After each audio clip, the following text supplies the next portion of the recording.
What's up, Wise Flyers? David here. Today we're going to talk about the 6 most important things you could do on the ship as soon as you get on your cruise ship.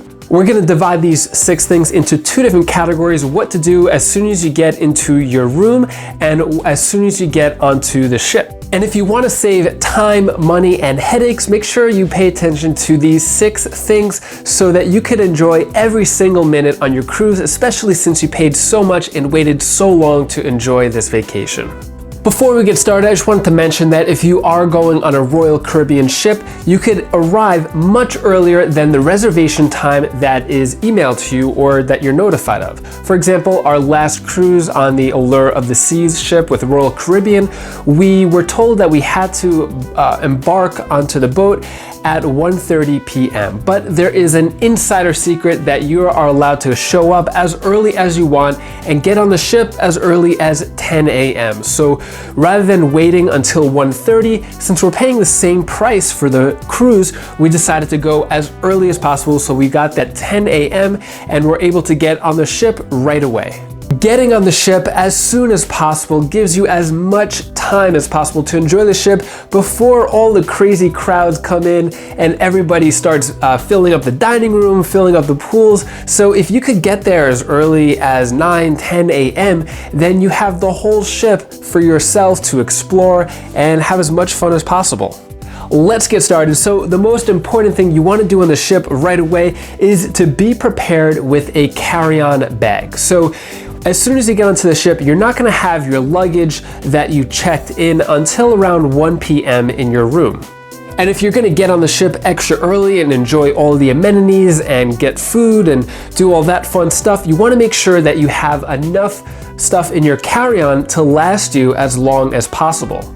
For example, on our last cruise on the Allure of the Seas, we got to the ship really early, 10 a.m. We had a nice carry-on. By the way, I traveled with my wife and 2 daughters, a 6-year-old and 1-year-old. So we needed to have enough diapers to last us for a while, enough swimsuits, change of clothes just in case any accidents happen, also change of clothes for the kids. So we were well prepared, and it's a good thing we had a lot of clothes with us because our bags didn't show up to our room until 8 p.m. So it was around 5 p.m. and we were getting ready for dinner, and we asked our stateroom attendant if she's seen our bags at all. She said no, and it was out of the ordinary for our bags to take that long. Now, in respect to Royal Caribbean, it could take as late as 10 p.m. sometimes to get your bags. They're dealing with thousands of bags, so it could take a little longer than usual. I'm not gonna lie, my wife and I had a little bit of a freak out moment wondering what a 7-night cruise would be like if we didn't have our clothes or diapers with us. Fortunately, our carry-on had enough clothes, diapers, and all the things we needed until we had our 3 luggages come at 8 p.m. The next thing you want to do as soon as you get on the ship is explore the ship and become as familiar with it as possible.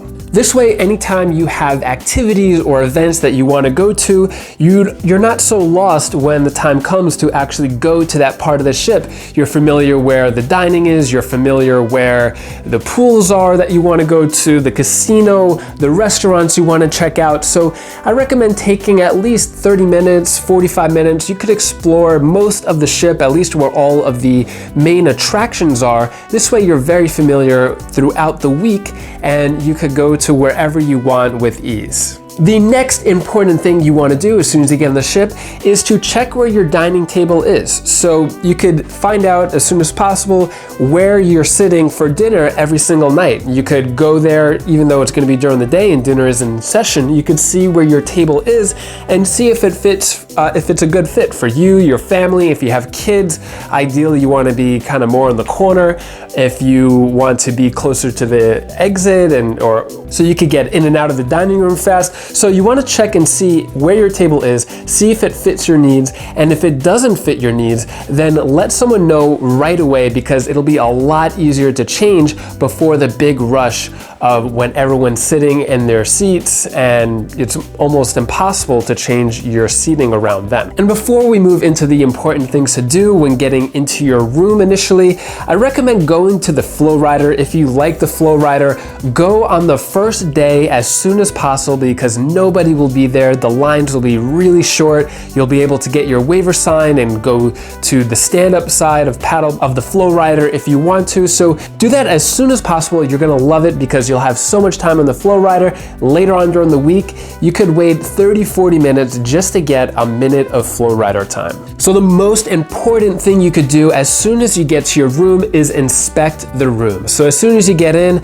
around 1 p.m., then you want to check inside your room. Make sure everything is working properly and everything is okay before you get into vacation mode and just relax and forget about everything. It's just a couple more steps before you get into vacation mode. Check the outlets and make sure that the outlets are working. I know for me, I use a lot of electronics. I use the gimbal, I use my phone for pictures and a few other things. So the outlets were really important to me. I made sure every outlet was working so I could always have something charging. Next, turn on the TV, check and make sure that's working, that it's not staticky or there's no issues, and you're able to swivel it whether to the couch or to the bed and make sure that works. One of the most important things in the room you want to make sure is working is the safe. So this is where you're going to store all of your valuables, your passports, your other travel documents, money, credit cards. You want to make sure that is all stored properly in the safe and that your safe is actually working. Take a couple of minutes just to get familiar with how your safe opens and closes and put all your travel documents in there and just relax. Next thing you want to check is in the bathroom. Make sure that your toilet, shower, and sink are working properly and that the lights in the bathroom work properly too if you do your makeup or if you need good lighting. Now, if you have any issues with any of the things I just mentioned, you just go to the phone and you hit the maintenance button and you report it right away. And the sooner you report it, the better, because a lot of people are probably just gonna get on the ship, wanna have fun right away, not check in the rooms, and then probably around evening time, there'll be a big rush for maintenance to fix all these issues, and you may have to wait hours or a day even. Next thing you want to do is meet your stateroom attendant. So most likely he or her will be in the hallways fixing things, kind of organizing.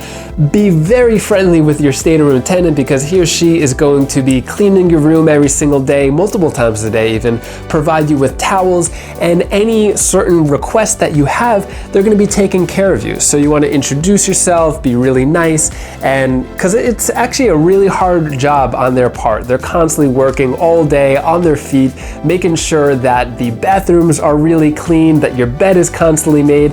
We have 2 kids in the room, and every time we leave the room, it's almost like a hurricane happened in the room, and by the time we come back, it's almost like a fresh room, nothing ever happened. So be sure to let them know if you have any specific requests and treat them as nicely as possible. And the next thing you want to do is to organize all of your clothes right away. I know you don't want to do this. You want to go have fun and hang out by the pool, go get a drink at the bar. But if you just take an extra couple of minutes just to organize where your clothes are going to go, there's plenty of storage space in the room to put your shoes, to put your clothes and everything you need. Hang up your nice clothes, your blouses, your nice shirts and pants and suits. Make sure that that's all taken care of, and then you could relax and get fully into vacation mode. The great thing about these rooms is that they put a lot of storage space.